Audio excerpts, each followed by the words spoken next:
So hi to all, welcome back to our channel again. So మనం previous వీడియోలో Chandragiri fort అంటే రాజామహల్ అలాగే రాణిమహల్ అయితే చూసాం. సో మనం ఈ వీడియోలో రాజామహల్లో అంటే చంద్రగిరి ఫోర్ట్లో ఆర్కియలాజికల్ సర్వే ఆఫ్ ఇండియా వాళ్ళ చేతిలోకి వెళ్ళిన తర్వాత ఈ చంద్రగిరి ఫోర్ట్ అంటే రాజామహల్ దాన్ని ఏ విధంగా మ్యూజియంగా తయారు చేసినారనేటువంటిది మనం ఈ వీడియోలో అయితే క్లుప్తంగా తెలుసుకుందాం. సో ముఖ్యంగా మనం చంద్రగిరి ఫోర్ట్లోకి ఎంటర్ అవుతున్న ఎంట్రీ గేట్ దగ్గరే అవతల యువతల మనకి ఫిరంగులు అయితే ఉంటాయి. 2 ఫిరంగులు ఉంటాయి, రైట్ సైడ్ ఒకటి, లెఫ్ట్ సైడ్ ఒకటి. ఆ తర్వాత మనకి మొత్తం Chandragiri fort ground floor, first and second floors కలిగి ఉంటుంది. సో ముఖ్యంగా ఫస్ట్ ఫ్లోర్లోకి వెళ్తే అక్కడ అన్ని అల్వార్ల యొక్క విగ్రహాలు అలాగే దేవుళ్ళు దేవతామూర్తుల యొక్క విగ్రహాలు అయితే ఉంటాయి. అలాగే గ్రౌండ్ ఫ్లోర్లోనే మనకి ఏం కనిపిస్తుంది అంటే అప్పట్లో విజయనగర రాజులు కానీ యాదవ రాజులు కానీ ఉపయోగించినటువంటి కత్తులు, స్పాట్స్ అయితే మనకు అయితే కనిపిస్తాయి. సో ఆ తర్వాత అలాగే ముఖ్యంగా గ్రౌండ్ ఫ్లోర్లో ఇంకేం కనిపిస్తుంది అంటే అప్పట్లో ఉపయోగించినటువంటి పూజకు ఉపయోగించినటువంటి సామాగ్రి కానీ అంటే హారతి పళ్ళెం కానీ గంట కానీ.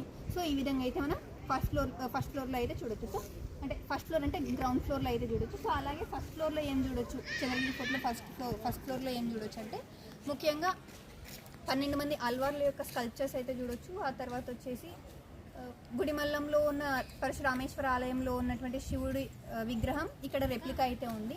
సో మనకి గుడిమల్లంలో పరశురామేశ్వర ఆలయం మొట్టమొదట శివాలయం అనమాట మన దక్షిణ భారతదేశంలోనే. అది చిట్ట చివరి పల్లవరాజు నందివర్మ అయితే కట్టించడం అయితే జరిగింది. సో ఇంకేంటంటే మనకి ముఖ్యంగా ఫస్ట్ ఫ్లోర్ అంటే చంద్రగిరి ఫోర్ట్ ఫస్ట్ ఫ్లోర్లోనే అప్పట్లో ఉపయోగించినటువంటి ట్రెజరీ రిసిప్ట్స్ కానీ అలాగే 1809, 1810, 1811కు సంబంధించినటువంటి డాక్యుమెంటరీ రిసిప్ట్స్ అంటే డాక్యుమెంట్స్ అలాగే ట్రెజరీ రిసిప్ట్స్ కూడా చూడొచ్చు.